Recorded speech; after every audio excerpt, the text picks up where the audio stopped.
J'ai cette routine chronophage, lorsque je pleure plus que ne peuvent supporter mes yeux pères dans leur cage. Que je sens mon être exploser au passage, que le pourquoi et comment n'ont ni réponse ni d'adage. J'ai trouvé un chemin éclairé sans nuages, tracé par d'autres, avec des vers, des rimes et des images. Ceux que j'aimais sont partis, en laissant des mots comme des cailloux d'éclairage.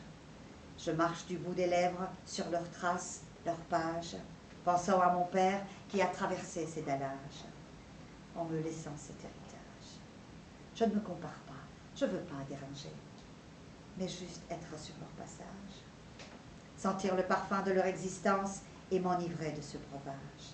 Alors, ivre d'amour et libre de moi, ayant trouvé un sens à l'existence, peut-être heureuse, je pourrais dire, 50 ans, c'est le bel âge.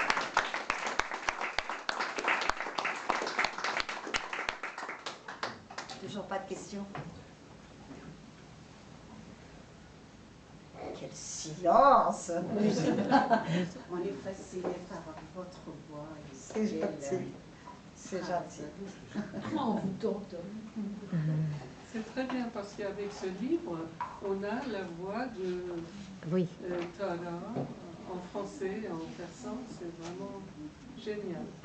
Est-ce qu'au départ, tu avais suivi des ateliers d'écriture? Ah non, ça je ne savais même pas que ça existait. Ça, c'est, moi j'ai commencé la poésie à 3 ans. Donc à faire des poèmes, de lire les poèmes. On a les joutes de poésie, ce qui s'appelle Moshaire chez nous. Et j'avais l'habitude, tout mon entourage qui lisait des poèmes, donc j'ai appris très tôt des poèmes. Et j'étais un tout petit machin, on me mettait sur une table dès que j'arrivais quelque part et je récitais des poèmes pour tout le monde. Je ne savais pas qu'autre chose existait, je ne comprenais pas pourquoi les enfants de mon âge ne faisaient pas ça et je ne comprenais pas, les ateliers de poésie, tout ça, ça n'existait pas.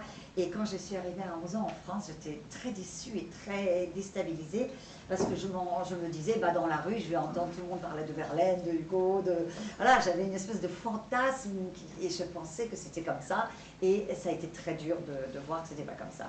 À tel point que pendant 40 ans, j'ai fermé le livre et je ne faisais plus de poésie, je n'en lisais que dans mon intimité, à tel point que même mes meilleurs amis, quand mon livre est sorti, me disaient « mais d'où ça sort? Tu sais même pas lire un poème !» Et bon, c'était difficile de partager ce que les autres ne pouvaient pas comprendre. Et puis avec une bonne crise de la cinquantaine, tout ça hop, est revenu. Et la vie m'a rattrapée là où je devais être, et elle m'a posé là où je devais être et que je suis.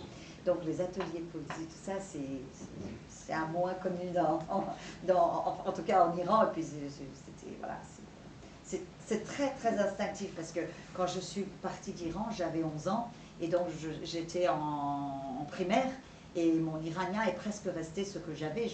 J'ai à peine lu 4 livres depuis que je suis là, mais c'est un reste tout ça qui fait que, voilà, c'est comme ça, c'est instinctif chez moi, je ne peux pas vous expliquer plus que ça. Tes enfants parlent tous bilingues. Bilingue, c'est trop dire, malheureusement, mais mon fils est né surtout, oui, mais ils adorent, ils comprennent, oui, oui. Ils sont très imprégnés. Vous écrivez plus en persan ou en français? Alors en français, moi mon premier recueil est en français, il est totalement en français, j'ai écrit en persan que plus tard. D'ailleurs ce deuxième recueil est en 2 tiers en français. Et c'est vrai que j'écris plus facilement en français, mais après je ne contrôle pas, je ne sais pas, il y a des choses comme ça. Mais j'en ai écrit beaucoup d'autres en persan, mais je les sortirai plus tard parce que c'est difficile de faire un ensemble, quelque chose de cohérent en français. Je voulais d'abord qu'il y ait l'Iran, et après le 3e, maintenant je sais comment il va s'appeler, le 4e aussi, je sais ce qui va être dedans. Mais c'est vrai que c'est important que ce soit cohérent, les choses qu'on raconte et la façon dont on les raconte. J'ai 2 questions à poser. Première question, est-ce que ça a déjà en France organisé une séance de Moshaire, comme tu dis? Alors, oui. Non, parce que j'aimerais faire beaucoup de choses. On peut le faire chez Noédé, par exemple. Oui, bien sûr. Pour le prochain Yalda. Pourquoi pas? Mais c'est vrai que... Vous allez en persan ou en français? Oui, on peut faire les deux. On peut faire les deux. Parce qu'il y a beaucoup par respect, parce qu'on est en France. Qu'on trouvait en français, en persan, on peut faire les deux. En espérant que pour le prochain Yalda, On s'en On s'en rend. Mais moi, ça fait 40 ans que je suis là, je dis ça, mais bon, je commence à fatiguer. Alors, on peut faire des soirées de poésie. La crise de cinquantaine est déjà passée, je vous l'assure. On peut faire des soirées de poésie, mais le mushairé, bon, il faut qu'il y ait des gens qui puissent le faire. Et en français, c'est pas... Moi, ça- je faisais quand j'étais petit, mon père, qui adorait les poètes, ah ben, il nous obligeait tous, Oui, filles et bien garçons, sûr. de faire ça. Bien sûr. Et moi, parfois, je chantais les chansons de Boubouche à la place, moi, je ne trouvais pas de rythme. Et puis là, ça l'énervait à mort. Ça l'énervait, je dis, mais vous m'avez dit poésie, donc je chante Boubouche. Mais la poésie est belle toujours, mais c'est vrai que j'aimerais beaucoup qu'on organise plus de choses, Moi, je fais plus d'événements avec des Français qu'avec des Iraniens. Chez Noïdejun, c'est l'un des seuls endroits où je fais j'ai une communauté iranienne pour qui je fais. Mais c'est vrai que si le temps, si la vie me permet, j'aimerais beaucoup, beaucoup. Le but de faire des poèmes, évidemment, c'est mon plaisir. Et puis, je sais que pour les Iraniens, je dis toujours, la poésie, c'est le souffle de la vie de la Perse. Mais moi, je voudrais être un pont entre les deux cultures, un pont entre les deux pays, entre les deux cœurs, et qui puisse, et j'adore être dans des lieux où je passe aussi facilement du persan au français. Alors, c'est pas évident, mais bon, maintenant, tout le monde parle français, les Iraniens, mais quand on a des gens, des aînés, c'est un peu plus difficile, et c'est des Français qui parlent pas iranien. Mais je trouve que nous allons créer un nouveau monde et d'autres modes de poésie aussi, comme le Sherino ou tout ce qui est nouveau, même du côté français. Nous aussi, nous qui sommes franco-iraniens, qui sommes bilingues, nous allons créer autre chose. Forcément, je sais que j'ai déjà créé, et nos enfants qui font pareil vont faire quelque chose de nouveau. Et dans 50, 100 ans, on dira, voilà, ça c'était nanana, ils ont fait ça, et ça sera extraordinaire. Ce n'est pas oublier sa culture que de vivre dans une autre culture. Moi, je pense qu'il faut rendre hommage aux deux. Et je dis toujours, je suis une femme bénie des dieux, il m'a donné deux pays merveilleux. C'est vrai que être persane, être iranienne, c'est le Graal, c'est le summum. Mais être venue en France, dans un pays de culture, c'est extraordinaire aussi. Je suis sûre que même en Angleterre, je ne serais pas aussi heureuse. Je dis toujours merci d'être venue là, parce qu'on a une culture qui est riche, qui est importante. Et au-delà des frontières de la langue, de la religion ou n'importe quoi, les grandes cultures, quelque part, se rejoignent. Et peuvent vivre ensemble et donner des choses merveilleuses. Alors j'espère que je serai à la hauteur de ces chemins qui s'ouvrent entre les deux ponts pour pouvoir faire quelque chose. Et vous avez toujours la culture avec vous, vos parents? Évidemment, évidemment, bien sûr. C'est une génération vraiment très, très cultivée de l'Iran avant la révolution islamique. Donc, bien sûr, moi il faut profiter de...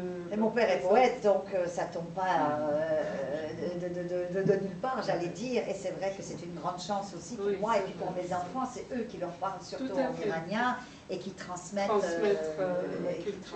ça, évidemment. Tradition et tout ça. Et ton avis sur la traduction, c'est important aussi. Alors, heureusement que la traduction existe, sinon on parlerait que notre propre langue. Mais je dirais aussi que traduire, c'est un peu trahir. Mais il faut que la traduction existe. Moi, je n'ai pas voulu traduire. Je donnerai à personne, on m'a déjà proposé mes poèmes pour les traduire, évidemment pas. Mais je n'ai pas le temps. Et puis, moi, j'aime bien faire les choses que j'ai envie de faire. Je fais un peu ce que je veux et je trouve que ça, c'est d'une grande liberté. Je ne vais pas me restreindre. J'ai traduit 1 ou 2 poèmes dans les 2 langues. Bon, c'était bien, mais pour l'instant, j'ai pas le temps. Je préfère écrire. Et puis un peu plus tard, on verra. C'est pas les mêmes sentiments. C'est pas la même façon de dire. C'est pas le même langage. Et je pense que chaque langue est belle, est riche, avec sa sonorité, avec ce qu'il a. Même si traduire, c'est génial. C'est sûr que c'est pas la même chose, mais heureusement que le traducteur existe, parce que sinon on serait vraiment restreint de rester dans notre zone de confort qui est quand même très réduite. Est-ce qu'il y a d'autres questions? Une autre question. Oui. Deuxième question. En fait, tu as les Foulour Farouzad, on l'a traduite en français, mais je crois qu'à ma connaissance, on n'a pas traduit par Rinete Sani, une autre grande poétesse persane, et puis la dernière Simone Biagoni qui est morte, qui est d'ailleurs il Oui, est oui, ici. oui. Ah, c'est traduit. Oui, Je veux savoir, Biagoni, sans lui, il y a tu ne vas la pas le traduire, par exemple, parce que Mais comme tu es poète, ça doit être Grand plus honneur. facile. Alors, c'est vrai que bon, moi, j'adorerais, mais déjà, je commencerais par traduire mes propres poèmes si j'avais le temps. Et c'est vrai que c'est le poids est super lourd pour moi. Je serais traductrice, je le ferais beaucoup plus facilement. Mais étant poète et puis dans les deux langues, je te dis pas, je me mets une grosse pression. Et puis C'est devant ça. Parvin et Tessami, tu te sens, Ça tu te vivant, dis, ouais. c'est voilà, je suis tétanisée. J'ai déjà fait et c'était pas mal du tout, mais en privé, voilà, c'était dans des soirées, et puis les gens ont beaucoup aimé. Mais je me mets beaucoup de pression à traduire les autres. Et je pense qu'il faut que ce soit excellent. Et pour l'instant, je suis trop dans ma propre création pour faire ça. Mais Furore Falorzoth a été traduit. Bon, après, il y a des bonnes et mauvaises Mais tu vas traductions. exactement. Désolée de dire ça, mais voilà.